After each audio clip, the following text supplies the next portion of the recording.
Welcome. My name is Lorenz. This show is all about the possibility of presence. Today, I want to talk about the global lockdown. What is the opportunity of being stuck in your house? A few years ago, I moved out of New York City to a small town on Long Island, and I was challenged by the isolation of it. It took me a few years to realize what a gift that was. What a gift it was to step back from the everyday activity of city life, to connect more deeply with my practice, to discover myself, to really become myself in a way. The opportunity in the global lockdown is to really step into ourselves on a deeper level, to discover who we are and become very deeply present to what is there for us in this experience. I had a friend ask me a few days ago how I felt about the global corona situation, and it took me by surprise because I realized that I wasn't sure how I felt. I had to really tune into it, tune into the unknowingness of it, to realize there was a lot of nuances there with how I felt about my family, or how I felt about the constant conversation around it and all the news around it, and how that was affecting me personally. It wasn't a simple answer. It was very nuanced and multi-layered, but it was very powerful to come into presence with that, to acknowledge that.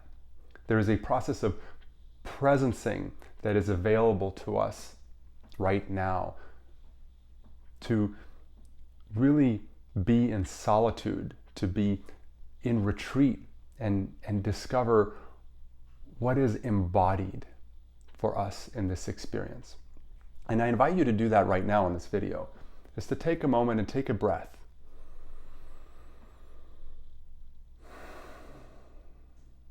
And ask yourself, how do you feel?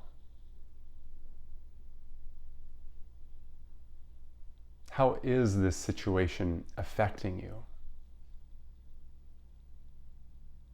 There's a lot of conversation about it.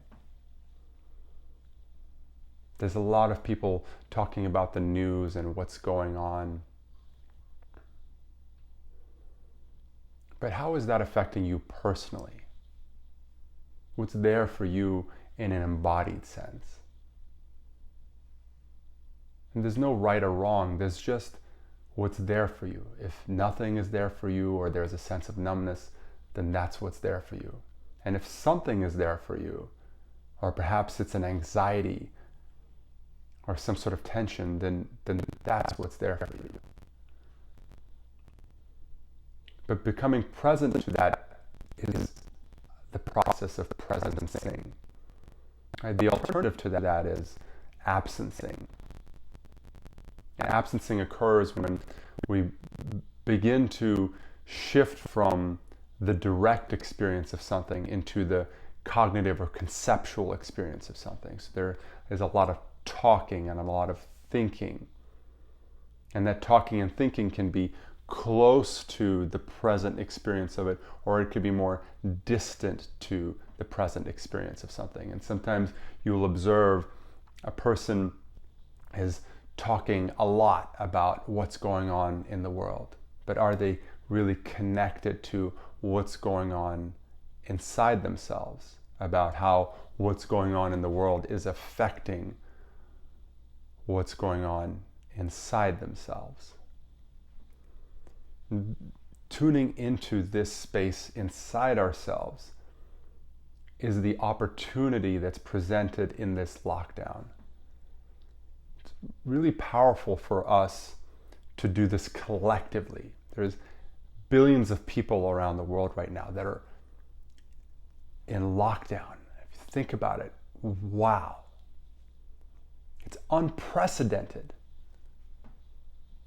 that the entire world withdraws from the busyness of life. What are we going to do with ourselves? Binge on Netflix?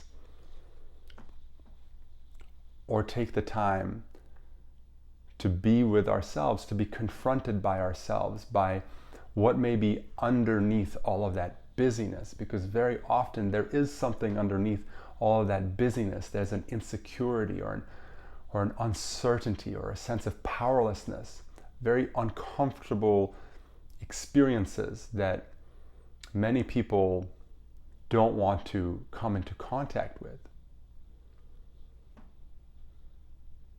And coming into contact with these things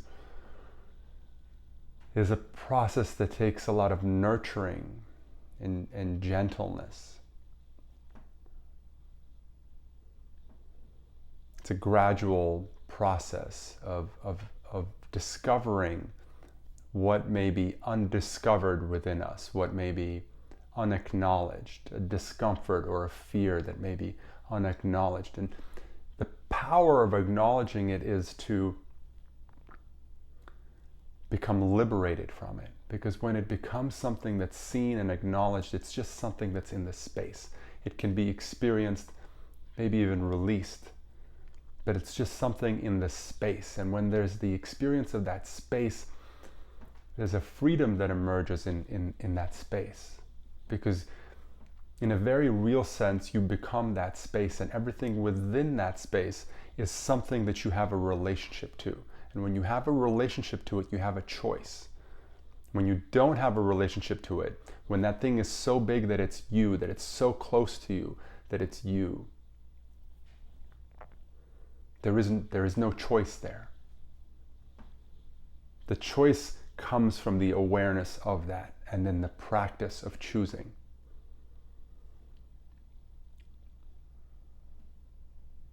This is the gift in the global crisis, is that so many people are in a place where they have much less distraction, and there's an opportunity to become deeply present to what's there, so that when we step back into relation with each other, into contact with each other, we can do that with a much greater degree of presence. I recently picked a card from one of those Oracle card decks, and the card was called The Gates of Heaven. And when I opened the book to that page, it was the same reading as The Gates of Hell.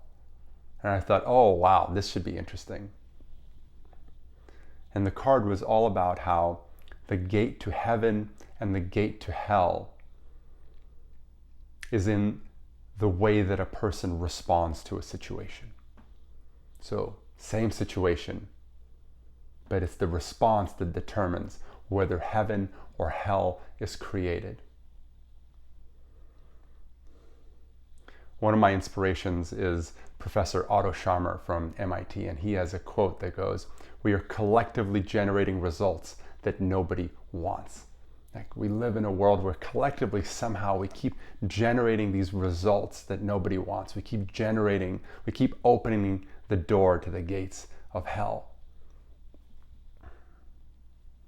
But the possibility, right, the possibility of presence is becoming deeply present to what's there for us individually. And by doing so, becoming deeply present to what's there for us collectively, so that we have a choice to respond differently, with more intelligence, more awareness, to open up the gate to heaven, which is available to us at any moment, because the situation is what it is. Right? That aspect of heaven and hell is not determined by the situation, it's determined by the response to the situation that each of us is endowed with the agency to respond with. So the invitation is to see what's there, to check in, to maybe spend some time in solitude and really asking yourself, how do you feel? Is there any discomfort there? Follow the discomfort, right? That's the power here, is to really settle into the discomfort, because so often in the busyness of everyday life, we are able to absence from that discomfort. It's very easy to find things to do in the busyness, because it's never comfortable to go into the discomfort. It's never comfortable. But it does open up life. It doesn't open up a possibility to a much more direct experience of ourselves in the context of life.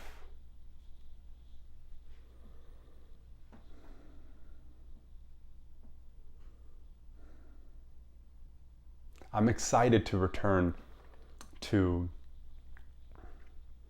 a world where we collectively come out of retreat. I have no idea what the possibility will be. But there's a possibility there for each of us to discover ourselves more deeply through the challenge of being withdrawn from each other, to come into appreciation of just how much we actually crave connection with each other, and to develop a capacity to connect more deeply. My friends, I hope you are safe. I hope you are healthy and well. I offer you my blessings. Much love.